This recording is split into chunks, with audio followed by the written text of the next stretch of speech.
अखण्डमण्डलाकारं व्याप्तं येन चराचरं तत्पदं दर्शितं येन तस्मै श्रीगुरवे नमः।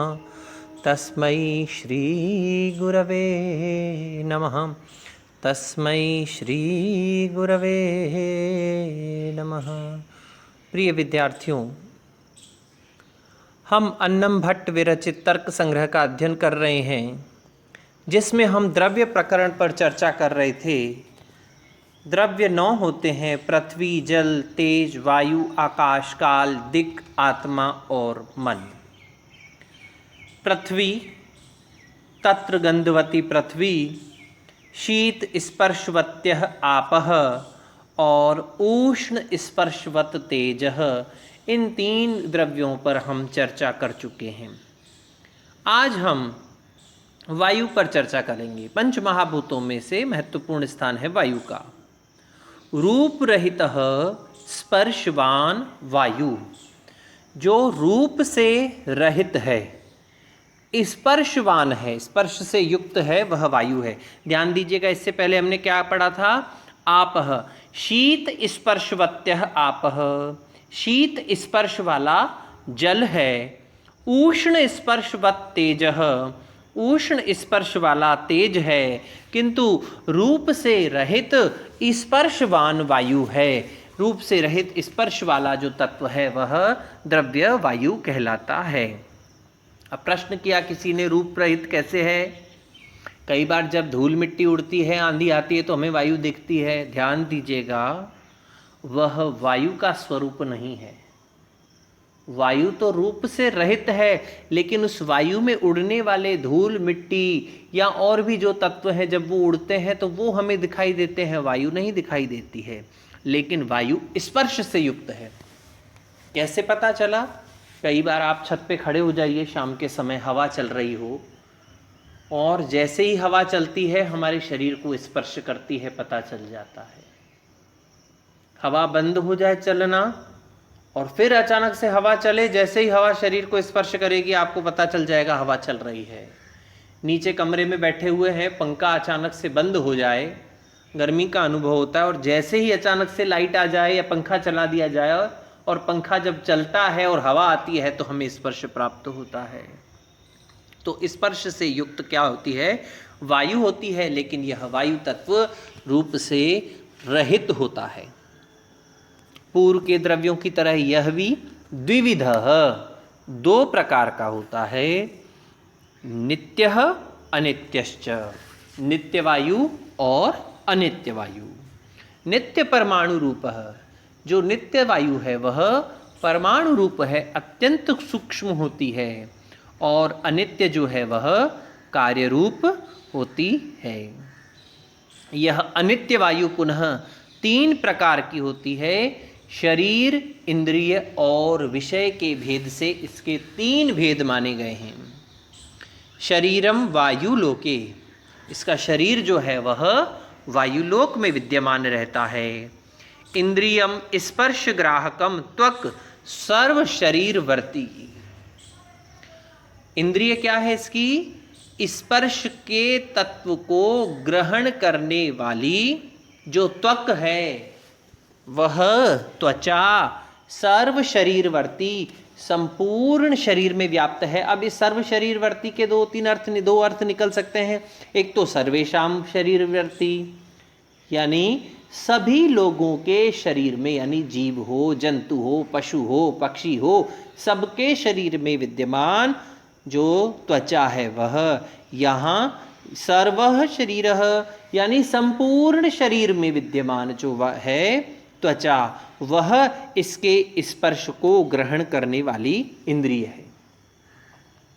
विषयो वृक्षादि कंपन हेतु, और विषय क्या है इसका? वृक्ष इत्यादि के कंपन का जो हेतु है वह इसका विषय है।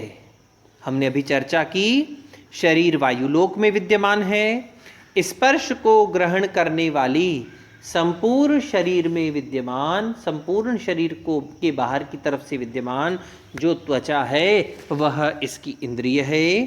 और वृक्ष इत्यादि का कंपन करने का, हिलाने का, उनके जो गति का, जो वृक्ष इत्यादि में जो कंपन होने लग जाता है वो हिलने लगते हैं, उनकी जो कंपन का, गति का जो हेतु है वह इसका विषय होता है। शरीर अंतः संचारी वायु प्राण। अब एक तो बाहर की वायु हो गई, एक अंदर भी वायु है। शरीरांतः, शरीर के अंदर संचरण करने वाली वायु प्राण कहलाती है, जिसे हम श्वास कहते हैं। प्राण सहचः एक अपि उपाधि भेदात् प्राण अपानादि संज्ञाम लभते। वह वस्तुतः एक ही है, लेकिन विभिन्न विभिन्न उपाधियों के भेद से उसके 5 भेद माने जाते हैं: प्राण, अपान, उदान, व्यान और समान। वस्तुतः वह वायु एक ही है, वह प्राण एक ही है, लेकिन भिन्न भिन्न स्थानों पर होने के कारण से उसका, भिन्न भिन्न उपाधियों के कारण से उसका नाम भिन्न भिन्न है।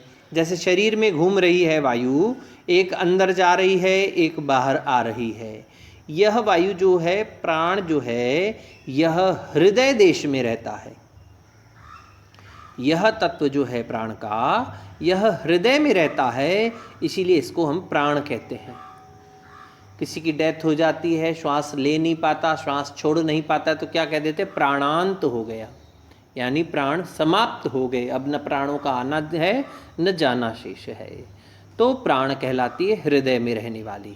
उसके बाद में है अपान, शरीर के अधोभाग में, अपान अर्थात गुदा प्रदेश में रहने वाली वायु अपान कहलाती है।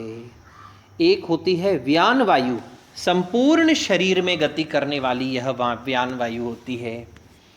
आप देखिए, हमारा जो ब्लड है, जो खून है, रक्त है, यह गति करता है। किसके आधार पर गति करता है? वायु के आधार पर। कई बार हम कहते हैं ना, ब्लड प्रेशर कम हो गया, ब्लड प्रेशर हाई हो गया, तो वो वायु ही इस प्रेशर को बनाती है और ब्लड की गति तीव्र करती है, कम करती है। तो व्यान संपूर्ण शरीर में विद्यमान रहता है। एक नाभि के देश में जो प्राण रहता है उसे हम क्या कहते हैं? समान। और कंठ में रहने वाली वायु को हम उदान कहते हैं। देश इत्यादि के भेद से यह 5 प्रकार का हुआ: प्राण, अपान, उदान, व्यान और समान। अब एक बार पुनः देखिए, रूप से रहित स्पर्शवान जो है वह तत्व वायु है। यह 2 प्रकार का होता है, नित्य और अनित्य। नित्य परमाणु रूप, अनित्य कार्य रूप। पुनः यह 3 प्रकार का होता है, शरीर, इंद्रिय और विषय के भेद से। शरीर इसका वायुलोक में होता है। स्पर्श को ग्रहण करने वाली संपूर्ण शरीर में विद्यमान त्वचा जो है, यह इसकी इंद्रिय होती है। और वृक्ष इत्यादि के कंपन का जो हेतु है वह इसका विषय है। शरीर के अंदर संचरण करने वाला जो वायु है उसे हम प्राण कहते हैं। यह एक होते हुए भी उपाधि के भेद से इसके 5 नाम हैं: प्राण, अपान, उदान, व्यान और समान। इसी प्रकार से जब हम वेदांत सार पढ़ते हैं तो वहाँ पर उपप्राण, 5 प्रकार के उपप्राणों का भी वर्णन है। उसकी चर्चा हम वेदांत सार के अध्ययन के समय करेंगे। अगला तत्व है शब्द गुणकम आकाशम। शब्द ही जिसका गुण है वह तत्व, वह द्रव्य आकाश है। ध्यान दीजिएगा, अगर आकाश न हो तो यह शब्द हमें सुनाई नहीं देंगे। आप रजाई के अंदर घुस जाइए जहाँ आकाश न हो और आप बोलना शुरू कीजिए, आपकी आवाज़ नहीं आएगी। मुंह के अंदर रजाई का वो मुंह पर रख दीजिए, कंबल रख दीजिए, चद्दर रख दीजिए और फिर आप बोलना शुरू कीजिए, आपके शब्द बाहर नहीं जा पाएंगे। यह शब्द का गुण है आकाश का। यह एकम तच्च एकम विभु नित्यम च। और यह तत्व कैसा है?